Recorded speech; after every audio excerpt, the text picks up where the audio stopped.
जय हिंद फ्रेंड्स। आज के इस वीडियो लेक्चर में हम कक्षा 10वीं की गणित वास्तविक संख्याओं के बारे में पढ़ेंगे। तो चलिए स्टार्ट करते हैं। सबसे पहले हम बात करते हैं प्राकृतिक संख्या की।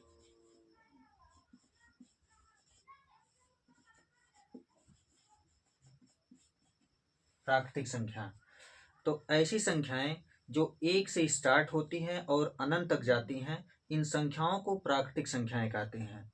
जैसे 1, 2, 3, 4, 5, 6, 7 से लेकर अनंत तक। मतलब ऐसी संख्याएं जो 1 से स्टार्ट होती हैं और अनंत तक जाती हैं, उन्हें प्राकृतिक संख्याएं कहते हैं। दूसरी संख्या की बात करते हैं, पूर्ण संख्या। पूर्ण संख्या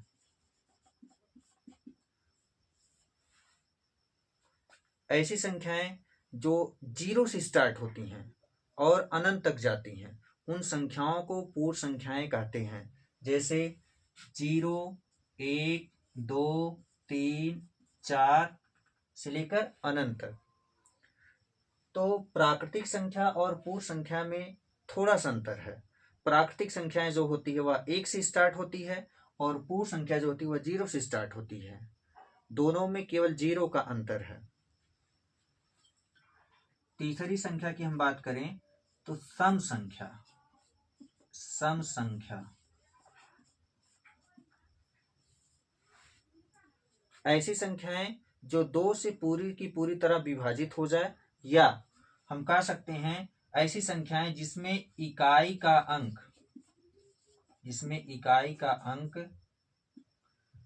0, 2, 4, 6, 8 आए। मतलब जिनमें इकाई का अंक 0, 2, 4, 6, 8 आए, उन संख्याओं को सम संख्या कहते हैं। अर्थात ये संख्याएं जो होती हैं 2 से पूरी की पूरी तरह विभाजित हो जाती हैं। जैसे उदाहरण स्वरूप हम लिख सकते हैं, जैसे 220, 542, 948 इत्यादि। इसकी हम बात करें तो इसमें इकाई का अंक 0 आया है, 542 में 2 आया है और 948 में 8 आया है। अर्थात ये संख्याएं हम केवल इकाई का अंक देखकर बता सकते हैं कि सम है कि विषम है। अगर इकाई के स्थान पर 0, 2, 4, 6, 8 इनमें से कोई एक संख्या आती है तो वो संख्याएं सम संख्याएं कहलाती हैं। चौथी संख्या की बात करते हैं, विषम संख्याएं।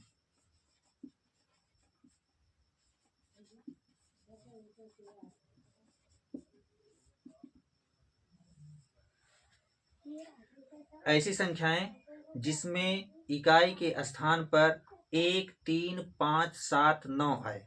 अर्थात ऐसी संख्याएं जो 2 से भाग देने पर पूरी की पूरी तरह विभाजित नहीं होती हैं, उन संख्याओं को विषम संख्याएं कहते हैं।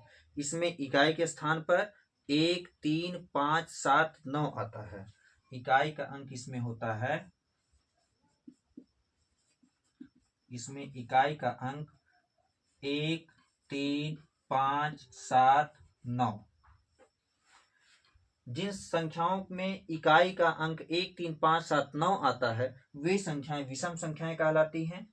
या हम कह सकते हैं ऐसी संख्याएं जिसको 2 से भाग देने पर कभी भी कटती नहीं है, पूरी की पूरी तरह विभाजित नहीं होती है, तो उन संख्याओं को विषम संख्याएं कहते हैं।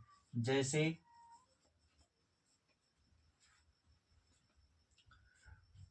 171, 999, 457 इत्यादि। इसमें हम देखेंगे इकाई के स्थान पर 1, जो कि यहाँ पर है, इकाई का अंक 1 है। 9 ये वाली संख्या है। 7 ये वाली संख्या है। इकाई के स्थान पर इनमें से कोई अगर एक अंक मिलता है तो उन संख्याओं को हम विषम संख्याएं कहते हैं। पांचवी बात करते हैं भाज्य संख्या की। भाज्य संख्या, पांचवी संख्या भाज्य संख्या।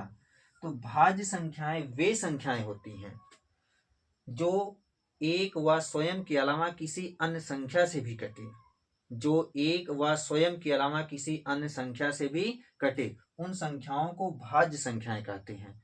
जैसे 4 4 6 8 9 10 12 15 20 21 इत्यादि। तो ऐसी संख्याएं जो एक व स्वयं के अलावा किसी अन्य संख्या से भी विभाजित हो, उन संख्याओं को भाज्य संख्याएं कहते हैं।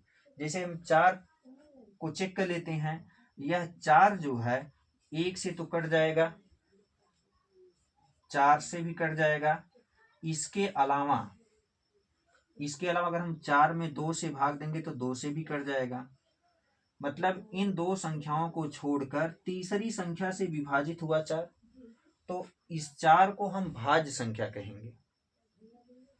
6 की बात कर लेते हैं। 6 1 से तो कटेगा, 6 से तो कटेगा, इसके अलावा चेक करना है। 2 से कटेगा, 3 से कटेगा, तो इन संख्याओं को भाज्य संख्याएं कहते हैं।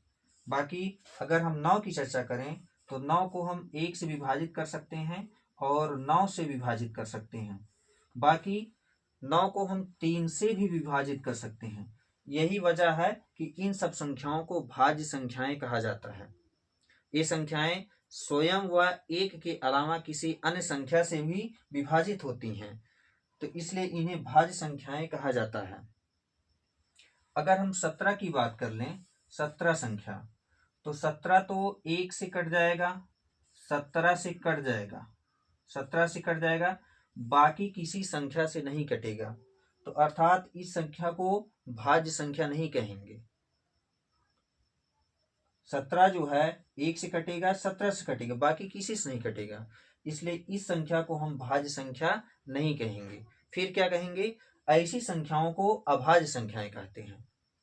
अर्थात हम कह सकते हैं कि वे संख्याएं जो स्वयं व एक के अलावा किसी अन्य संख्या से विभाजित ना हो, स्वयं व एक के अलावा किसी अन्य संख्या से विभाजित ना हो, उन संख्याओं को अभाज्य संख्याएं कहते हैं। और 17 से कटेगा, बाकी किसी अन्य संख्या से नहीं कटेगा, इसलिए इस संख्या को हम भाज्य की श्रेणी में नहीं रखेंगे, तो इस संख्या को अभाज्य संख्याओं की श्रेणी में रखेंगे।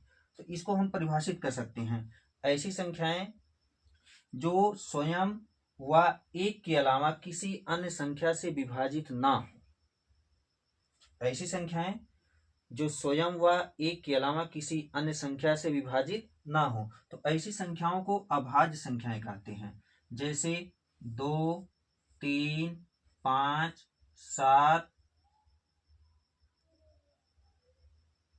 11 13 17 19 इसी प्रकार। क्योंकि 2 जो संख्या है 1 से कटेगा और 2 से कटेगा, बाकी किसी संख्या से नहीं कटेगा। 1 से कटेगा, 2 से कटेगा। 3 की बात कर लेते हैं, यह 1 से कटेगा, 3 से कटेगा।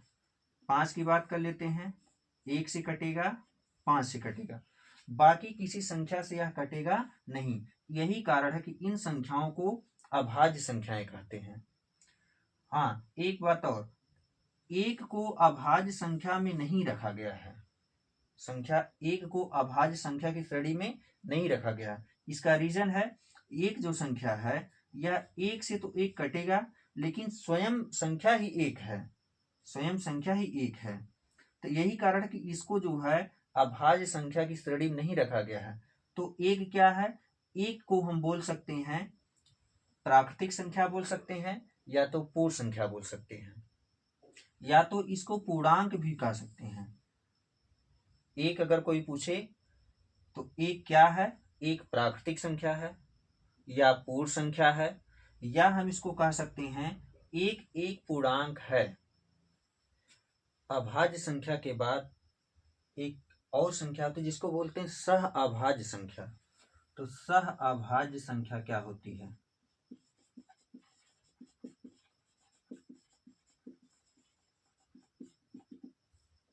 सहअभाज्य संख्या।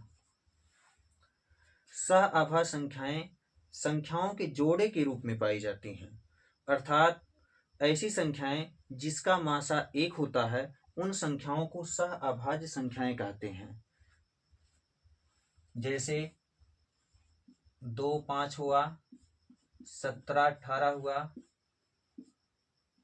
19 20 हुआ, इन सब संख्याओं को सहअभाज्य संख्याएं कहते हैं, क्योंकि इन दोनों संख्याओं का अगर हम मासा निकालेंगे तो इन दोनों संख्याओं का मासा 1 होता है।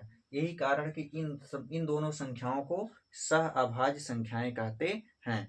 मतलब ऐसी दो संख्याएं जिसका मासा 1 हो, दोनों संख्याएं सहअभाज्य संख्याएं कहलाती हैं।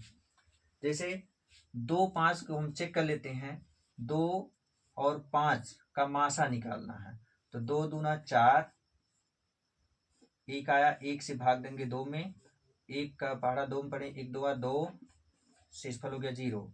तो इसको हम बोल दिए मासा, 1 मासा। अर्थात 2 5 जो संख्याएं हैं इसका मासा 1 है, अर्थात ये दोनों संख्याएं सहअभाज्य संख्याएं हैं। 17 18 की बात कर लेते हैं, 17 से भाग देंगे 18 में, 17 एकम 17, 1 बचा, 1 से भाग देंगे 17 में, तो ये भी 17 बार ही जाएगा, तो जिसका मासा कितना हो गया, मासा 1 हो गया। अर्थात 17 और 18 ये संख्याएं भी सहअभाज्य संख्याओं की श्रेणी में आती हैं। उसी प्रकार से 19 20 भी सहअभाज्य संख्याएं हैं। और एक चीज और बात कर लेते हैं, पूर्णांक। पूर्णांक क्या होता है? पूर्णांक अगर हम संधि करें तो पूर्ण धन अंक, पूर्ण धन अंक मतलब पूरा का पूरा अंक होना चाहिए, चाहे वह अंक धनात्मक हो या ऋणात्मक हो, तो उन्हें ही हम पूर्णांक कहते हैं। जिसे 0 या पूर्ण रूप में है, दाहिने साइड जाएंगे तो प्लस के रूप में संख्या मिलेंगी, 1 2 3 4 5 से लेकर प्लस इनफाइनाइट तक। उसी प्रकार बाएं साइड आएंगे तो -1 -2 -3, इसी प्रकार से लेकर माइनस इनफाइनाइट तक। ऐसी संख्या जो पूर्ण रूप में होती हैं, वह धनात्मक हो चाहे ऋणात्मक हो, उन संख्याओं को हम पूर्णांक कहते हैं।